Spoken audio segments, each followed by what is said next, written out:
नवरात्र के पंचमी के अवसर पर अमित जोगी अपने एक दिवसीय प्रवास पर धर्मनगरी डोंगरगढ़ पहुंचे। यहां पार्टी कार्यकर्ताओं ने नवीन अग्रवाल के नेतृत्व में उनका भव्य स्वागत किया। दौरे के दौरान अमित जोगी ने विश्व प्रसिद्ध मां बमलेश्वरी मंदिर में पूजा अर्चना कर प्रदेश की खुशहाली और समृद्धि की कामना की। मीडिया से बातचीत में उन्होंने जनता कांग्रेस छत्तीसगढ़ जे और भारतीय राष्ट्रीय कांग्रेस के संभावित विलय में हो रही देरी पर प्रतिक्रिया दी। उन्होंने कहा कि उनकी पार्टी 1 वर्ष पहले ही कांग्रेस में विलय की इच्छा जता चुकी है, लेकिन अब तक कोई निर्णय नहीं लिया गया है। उन्होंने कहा कि वर्तमान समय में सबसे बड़ी चुनौती भारतीय जनता पार्टी और राष्ट्रीय स्वयंसेवक संघ से है। ऐसे में विपक्षी दलों को आपसी मतभेद भुलाकर एकजुट होना चाहिए। अमित जोगी ने महाराष्ट्र और बिहार में चुनाव परिणामों का जिक्र करते हुए कहा कि जब तक विपक्ष एकजुट नहीं होगा तब तक इसी तरह के परिणाम सामने आते रहेंगे और बाद में ईवीएम को दोष दिया जाते रहेगा। तो वहीं उन्होंने लैलूंगा में अफीम की फसल पकड़े जाने को लेकर विष्णुदेव सरकार पर निशाना साधते हुए तंज कसा। कहा कि 26 महीने की सरकार ने 3 गारंटी शराब बिक्री, बड़े उद्योगपतियों की एंट्री और अफीम की खेती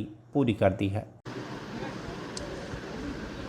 मैं तो विष्णुदेव साय जी की सरकार को बधाई देना चाहता हूँ कि मात्र 26 महीने में उन्होंने नरेंद्र मोदी जी की तीनों गारंटी पूरी कर दी।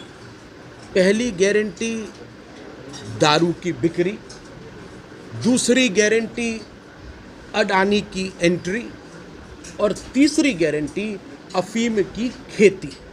मुख्यमंत्री जी पूरे प्रदेश में घूम रहे हैं, लखपति दीदियों से मिल रहे हैं, लेकिन जो उनकी सफलतम योजना है करोड़पति भैया योजना, जिसके अंतर्गत भारतीय जनता पार्टी के नेता अपने खेतों में अफीम उगा रहे हैं, करोड़पति अरबपति बन रहे हैं।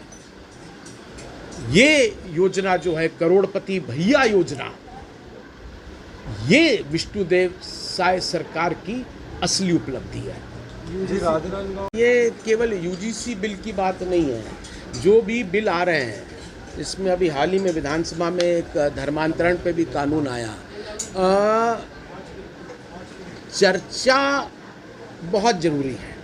जितने भी स्टेक होल्डर्स हैं, जिनका हित उस विधेयक से जुड़ा हुआ होता है, उनसे पहले परामर्श होना चाहिए, उनसे चर्चा होनी चाहिए। सदन है, सदन में बहस होनी चाहिए। फरवरी मार्च पूरा 1 महीना ये सत्र चला, आखिरी दिन विधेयक लाया जाता है। वही हाल यूजीसी बिल का भी था। बिना चर्चा किए, बिना परामर्श के कानून नहीं बनाए जाते हैं, केवल विवाद बनते हैं ऐसे। राजनांदगांव से महेंद्र शर्मा की रिपोर्ट, TV1 इंडिया न्यूज़।